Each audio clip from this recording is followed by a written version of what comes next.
Assalamualaikum warahmatullahi wabarakatuh. Perkenalkan, kami dari kelompok 2 akan menjelaskan tentang pemeliharaan kandang ayam ternak menurut hukum Islam. Kelompok kami yaitu terdiri dari saya sendiri. Perkenalkan, nama saya Muhammad Ridha Rahman.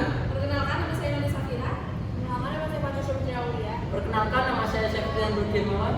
Perkenalkan, nama saya Diana Fazila Latifah. Maka nama saya Iqbal Sinandur Jarko. Nama saya Pak dari kelompok kelas. Perkenalkan, nama saya Abdi Gadah Badalillah. Dan kami dari kelas G angkatan 2022. Oke. Allah mengingatkan umat manusia lewat Quran surat An-Nahl bahwa hewan adalah komunitas yang sama seperti manusia. Manusia perlu menghormati keberadaan hewan, layaknya kelompok manusia itu sendiri. Seperti dijelaskan pada surat An-Nahl ayat 5 sampai 7. A'udzubillahi minasyaitonir rajim. Wal an'am khalaqaha lakum fiha dif'un wa manafi'u wa minha ta'kulun. Wa lakum fiha jamalun hina turihuna wa hina tasrahun. Wa tahmilu asqalakum ila baladin lam takunu balighi illa bisikil anfus. Inna rabbakum lara'ufur rahim. Sadaqallahul azim. Artinya, dan dia telah menciptakan binatang ternak untuk kamu padanya, yang menghangatkan dan berbagai-bagai manfaat dan sebagainya kamu makan.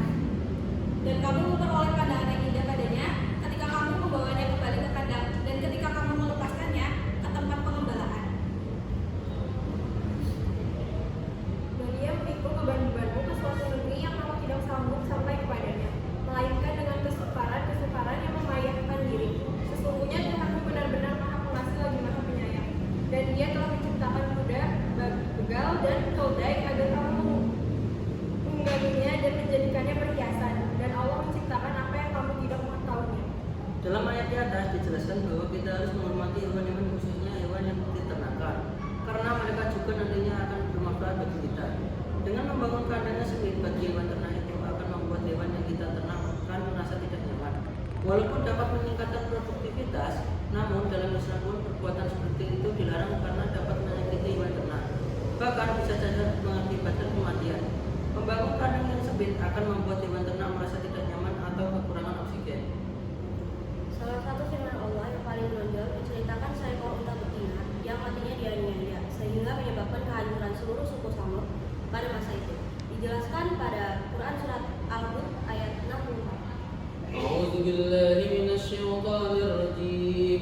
Wa ya qaumi hadhihi naqatullahi lakum ayah waj'aluha ta'kul fil ardillah wa la tamassuha bisu'i fayakhudhukum 'adzabun qarib. Yang artinya, hai kaumku, inilah unta betina dari Allah sebagai mukjizat yang menunjukkan kebenaran untukmu. Sebab itu biarkanlah dia makan di bumi Allah dan janganlah kamu mengganggunya dengan gangguan apapun yang akan menyebabkan kamu ditimpa azab yang dekat. Kisah Nabi Soleh dan suku Samud yang sombong ini menjadi pelajaran untuk manusia. Suku Samud yang menyembah berhala meminta bukti ke kenabian Nabi Soleh yang dijawab Allah dengan mengatakan kepada mereka seekor unta betina yang unik, putih, cantik dan bersih serta keluar dari celah batu. Kaum Samud memperoleh manfaat dari unta tersebut, mulai dari air susunya yang diolah menjadi keju, mentega, dan minyak. Nabi Saleh kemudian meminta kaum Samud untuk tidak menyakiti unta tersebut atau mencegahnya makan dan minum. Jika perintah tersebut dilanggar, Allah akan menurunkan siksa. Kaum Samud yang sayangnya melanggar dan membunuh unta tersebut, Allah pun menurunkan azab untuk mereka. Menurut Imam Nabawi dalam Riyadhus Shalihin pada judul bab bersikap lemah lembut kepada binatang tunggangan, perhatian keperluan dan pemerintah kepada orang yang tidak memperhatikan hak binatang untuk memberikan haknya, serta bolehnya membonceng di atas binatang tunggangan apabila binatang tersebut kuat. Saya Muhammad bin Salih Al-Saimin rahimahullah berkata, Nabi Shallallahu Alaihi Wasallam memerintah untuk berbuat baik kepada hewan ternak. Hendaklah manusia memperlakukan hewan ternak dengan cara yang baik.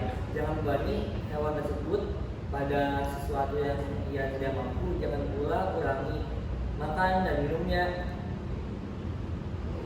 Ya, diet asalihin. Pada saat ini kita bisa menyimpulkan bahwa kandang ternak ayam petelur itu boleh dalam ukuran tertentu, dan dia dalam ukuran ketika si ayam itu nyaman, bukan hanya dia dibuat sempit tapi di situ ayam tersebut tersiksa. Kita menyediakan kandang itu untuk membuat si ayam itu nyaman di tempat tersebut dan tidak tersiksa, apalagi mereka stres di dalamnya. Cukup sekian dari kami. Kurang lebih mohon maaf. Wassalamualaikum warahmatullahi wabarakatuh.